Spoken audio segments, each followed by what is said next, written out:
স্ত্রীকে মায়ের সাদৃশ্য বলায় খাওলা রাদিয়াল্লাহু আনহার বিবাহ বিচ্ছেদ। হযরত আউস ইবনে সাবেত একদিন তার স্ত্রী হযরত খাওলা বিনতে সালামাকে নামাজরত অবস্থায় দেখলেন। তিনি সুন্দরী ছিলেন আর আউস স্ত্রীর প্রতি আসক্ত ছিলেন। যখন সে নামাজে সালাম ফেরালো তখন স্বামী তাকে কামনা করলেন। স্ত্রী তার ডাকে সাড়া না দিলে তিনি রাগান্বিত হলেন এবং তার সাথে জিহার করলেন। বললেন, তুই আমার কাছে আমার মায়ের মতো। যখন সে স্ত্রী রাসূল সাল্লাল্লাহু আলাইহি সাল্লামের কাছে আসলো এবং বলল, আউস আমাকে যখন বিবাহ করেছিল তখন আমি যুবতী ও কামনীয় ছিলাম। যখন আমার বয়স বাড়লো, সন্তানাদি সংখ্যা বাড়লো, তখন সে আমাকে তার মায়ের মতো বলল।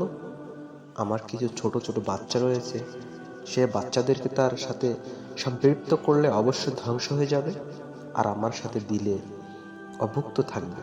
এবং এক বর্ণনায় আছে রাসূলুল্লাহ সাল্লাল্লাহু আলাইহি সাল্লাম তাকে বললেন, তোমার ব্যাপারে আমার কাছে ফয়সালা দেওয়ার মতো কিছু নেই। অন্য আর এক বর্ণনায় আছে যে রাসূল সাল্লাল্লাহু আলাইহি সাল্লাম তাকে বলছেন, তুমি তার জন্য হারাম হয়ে গেছো।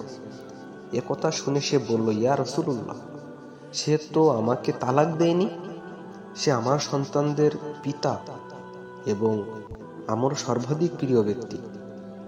তখন রাসূল সাল্লাল্লাহু আলাইহি ওয়াসাল্লাম বললেন, তুমি তার জন্য হারাম হয়ে গেছো। তখন সে বলল, আমি আল্লাহর কাছে আমার খোদা ও দুঃখের অভিযোগ করছি। রাসূল সাল্লাল্লাহু আলাইহি ওয়াসাল্লাম যতই তাকে বলছিলেন যে তুমি তার জন্য হারাম হয়ে গেছো, ততই সে ক্রোধন করছিল আর আল্লাহর কাছে ফরিয়াদ করছিল। যখন সে এরকম অবস্থায় ছিল তখন রাসূল সাল্লাল্লাহু আলাইহি ওয়াসাল্লাম এর মুখমণ্ডল পরিবর্তন হয়ে গেল এবং কোরআনে আয়াতগুলো অবতীর্ণ হলো। অতঃপর রাসূল সাল্লাল্লাহু আলাইহি ওয়াসাল্লাম তার স্বামীকে ডেকে পাঠালেন এবং তাকে বললেন, তুমি কি গোলাম আজাদ করতে পারবে? সে উত্তরে বলল, না। আল্লাহর কসম। তখন রাসূল সাল্লাল্লাহু আলাইহি ওয়াসাল্লাম বললেন, তাহলে রোজা রাখতে পারবে? সে উত্তর দিল, না, আল্লাহর কসম।